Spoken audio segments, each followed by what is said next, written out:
What's up, good people? Mark Holmes here. As always, I want to say thank you all for watching, commenting, subscribing, and being part of the Jobu Sports Report. Without you guys, as well as you ladies, you know that this literally does not work. Hope everybody's having a great day.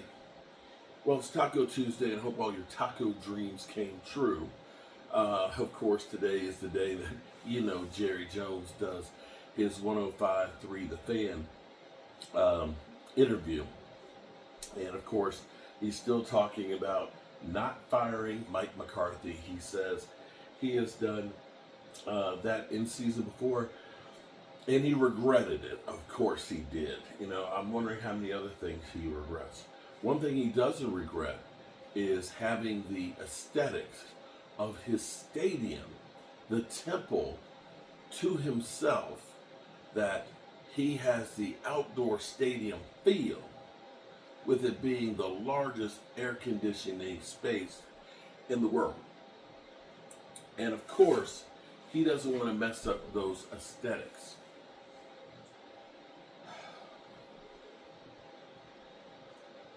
Yeah. Jerry Jones, Mr. All In, who said, we're going all in. You realize that you've been flim-flam. You've been led astray, run amok. That he will say what you want to hear.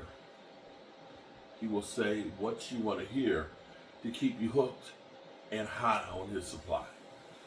Now, right now, here's where everything is about the sales. When we're already talking about new coaches and we're 8 games left. We've got, of course, Bill Belichick,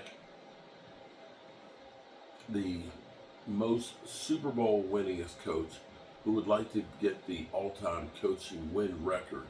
So he's not looking to coach for too long. He is the biggest name that you know. So of course he would be a candidate for the Cowboys. And then there's the young gun, the controversial, the former Dallas Cowboy player among Atlanta and San Francisco and Baltimore and Washington, Hall of Fame, father of 2 future NFL players, Dion Sanders. And it seems like there's a big push for Dion right now. Dion, who said that he couldn't coach NFL players because they get that check without doing anything, and he's too old school to put up with that. To that response, I will say this. Typically, when they ask a person about, do you want this job? They will always say, no, I'm happy with what I'm doing. I'm just here to serve and do whatever, blah, blah, blah. Takes. Nobody ever says, oh, hell yeah, I want to coach the Cowboys.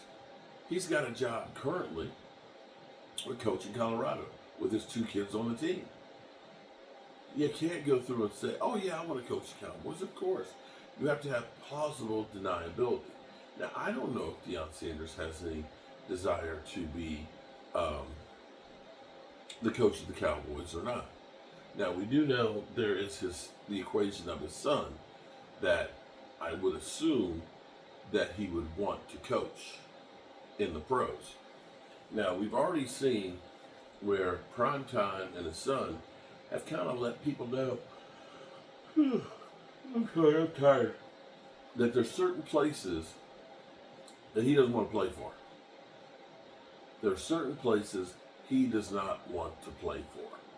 And so he will try and force the hand, much like Eli Manning's people kind of did, or John Elway did with Baltimore Colts, that he may have some influence on where he gets picked up and let teams know we're not interested in going there. Now, here's the thing for me. Dak Prescott, love him or hate him, would be about a $150 million cap hit. if you decided that we're going to cut him. Just will. And with the Cowboys, I think the Cowboys currently will end up about 7th in the draft. It just depends on, if we get lucky in a couple of games or if we beat the Giants or the Giants beat us or whatever. But hypothetically, let's say we're 7th. 7's not going to be enough to get you Sador. That means you have to trade multiple number ones probably to get there. And since it's the Cowboys, it would probably cost them more. And you have a quarterback that's already on the roster who has a no-trade clause.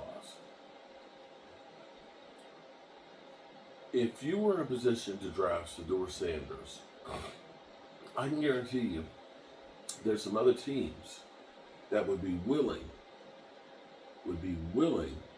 to move up and give you a bunch of number ones, which is what the Cowboys need. Cowboys have, since they're not ones to go into free agency, the Cowboys need bodies that are quality bodies, preferably high talented individuals. Now, because we've been 12-5 the last 2 years, we're always drafting at the late end of the first round, the late end of the second round, the late end of the third round, and so on. If the Cowboys were able to get into that top 5, they could take that pick and turn it into multiple picks. The problem with drafting Sador would be we have so much tied up in quarterback, and we won't have enough tied in to the rest of them. Cooper Rush played like ass. Trey Lance played like ass. Dak Prescott is not having a good season. But you can look at the correlation to each one of those guys and say, without a running game, all of them have been lesser individuals. Without separation in a quality number 2 wide receiver, you can say that their pass completions and getting the ball down the field is reduced. You can say that the offensive line, not being stout, is getting the quarterbacks killed and leading to more turnovers. All of those things you can say with where we are as an offense. And the only way we're going to fix that is we need bodies. Now, if the Cowboys aren't going to start doing free agency, if Stephen Jones is considering still talking about how much he likes our guys that are literally on a 3-game lose streak, that are 3-6 on the season, and will probably end up about 3-14. One of the worst seasons in the history of the Dallas Cowboys? You mean those guys? Okay. Yeah, the Cowboys need to do something drastic. But in the end, I don't care if you bring in Bill Belichick, Dion Sanders, or leave Mike McCarthy here. If the Joneses continue to build the roster the same way and continue with the culture that they've built where you are literally telling your players, I don't care that it's making your job more difficult. I care about the aesthetics. When you tell your players you're not worth the contract and you make them wait, you are messing with the culture. When you have a coach and you don't give them what they need, like you did with Dan Quinn, as he admitted, they leave and they take the good stuff with them. And what we're left with is a can of crap. So, to me, it doesn't matter who the coach is until Jerry and Stephen Jones let somebody who knows what they're doing do their work and spend some money in free agency. Phew. Yeah. Let me say shout out to Randy Seitz. It's Randy's birthday. Happy birthday to you, buddy. Everybody, I've got a bunch of emails. I got to catch up with Ron Oliver. I got to get back at you. I saw there's an email from Holly Pearson things. And there's somebody emailed me about the donor certificates. I think Miss Tracy has something to do with that, and so I'll get back to you and answer on that tomorrow. And that's all I got. So, good people, remember, tell the people you love how much you love them. You might not get the chance again, and I love you guys, and I appreciate y'all. And God willing, we'll all see each other tomorrow. Peace out.